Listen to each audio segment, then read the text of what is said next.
इसका मतलब कि आप पर प्रेशर है टीचर का, आप पर प्रेशर है पेरेंट्स का, और इसलिए आपको उलझन है कि मैं मेरे लिए कुछ करूं कि उनके कहने पर करूं।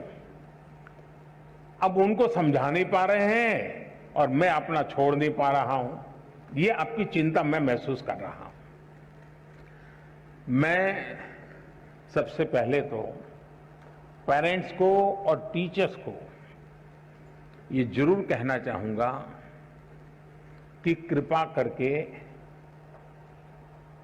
आप मन में सपने लेकर के जीते हैं, या तो जो सपने आपके खुद के अधूरे रह गए हैं, आप जो करना चाहते थे अपने विद्यार्थी काल में, आप जो अपने जीवन में करना चाहते थे वो नहीं कर पाए, और इसलिए दिन रात आपको लगता है कि बस इसको तो वो बना के रहूंगा।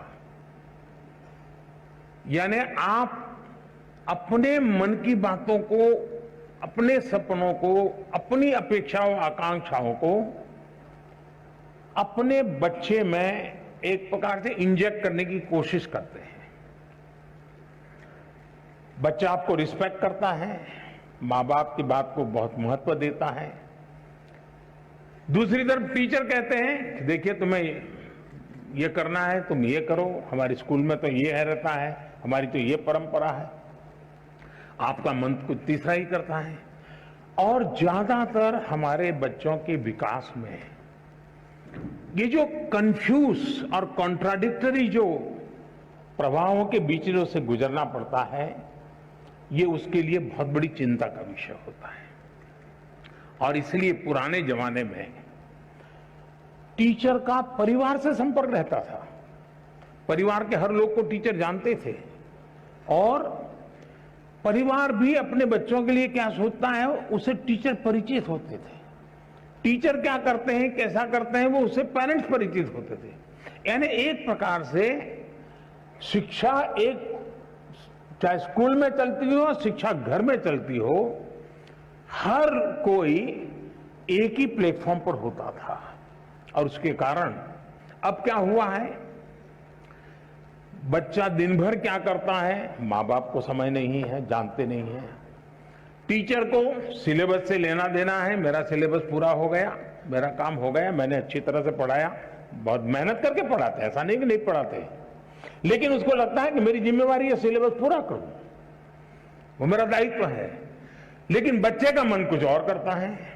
और इसलिए जब तक चाहे पेरेंट्स हो या टीचर्स हो या स्कूल का एनवायरनमेंट हो, हम बच्चे के शक्ति और उसकी सीमाएं, उसकी रुचि, उसकी प्रवृत्ति, उसकी अपेक्षा, उसकी आकांक्षा, इन सबको बारीकी से ऑब्जर्व नहीं करते हैं, उसको जानने समझने का प्रयास नहीं करते हैं, और हम उसको धक्का मारते जाते हैं तो कहीं न कहीं वो लड़खड़ा जाता है।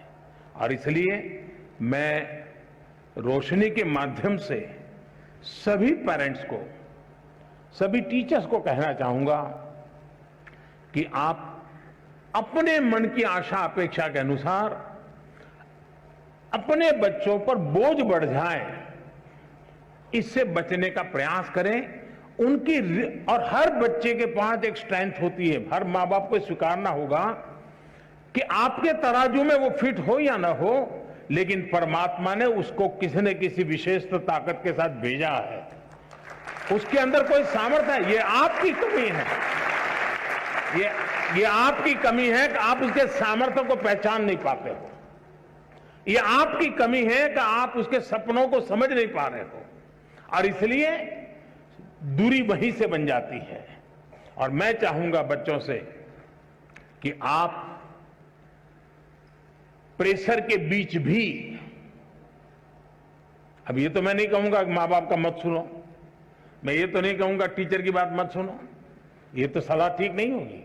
सुनना तो है ही है, वो जो कहते हैं उसको समझना है, लेकिन हमें उन चीजों को स्वीकार करना है जो हमारे भीतर बहुत सहज रूप से, आपने देखा होगा धरती भी वैसे तो निर्जीव लगती है, एक बीज बोएंगे तो उसमें से कुछ नहीं निकलता है, लेकिन उसी धरती पर दूसरा बीज बोएंगे तो बहुत कुछ निकल के आता है, बहुत बड़ा वटवृक्ष बन जाता है। दोष धरती का नहीं है, कौन सा बीज बोया है उस पर है। और इसलिए आपको पता है कि कौन सी चीज आप आसानी से अडॉप्ट कर लेते हैं, कौन सी चीज आपको मन के साथ एकदम उसमें आगे बढ़ जाते हैं। आप जी जान से उसमें जीतते जाइए, आपको कभी बोझ महसूस नहीं होगा। और शुरू में शुरू में रुकावट आएगी, लेकिन बाद में परिवार गर्व करने लग जाएगा। हाँ, हम तो सोचते थे कि इसमें ये बहुत अच्छा किया, आज तो हमारा नाम रोशन हो गया। 4 लोगों के बीच में बैठते हुए तो तारीफ होती है। जो कल तक आपको ताकत को स्वीकार नहीं करते थे, वो आने वाले समय में आप ही के ताकत का गौरवगान करना शुरू कर देंगे। और इसलिए आप हंसते खेलते उमंग के साथ जो मिनिमम रिक्वायरमेंट है उसको पूरा करते हुए, अतिरिक्त जो सामर्थ्य है उससे जोड़ते हुए आगे बढ़ेंगे, आपको बहुत फायदा होगा।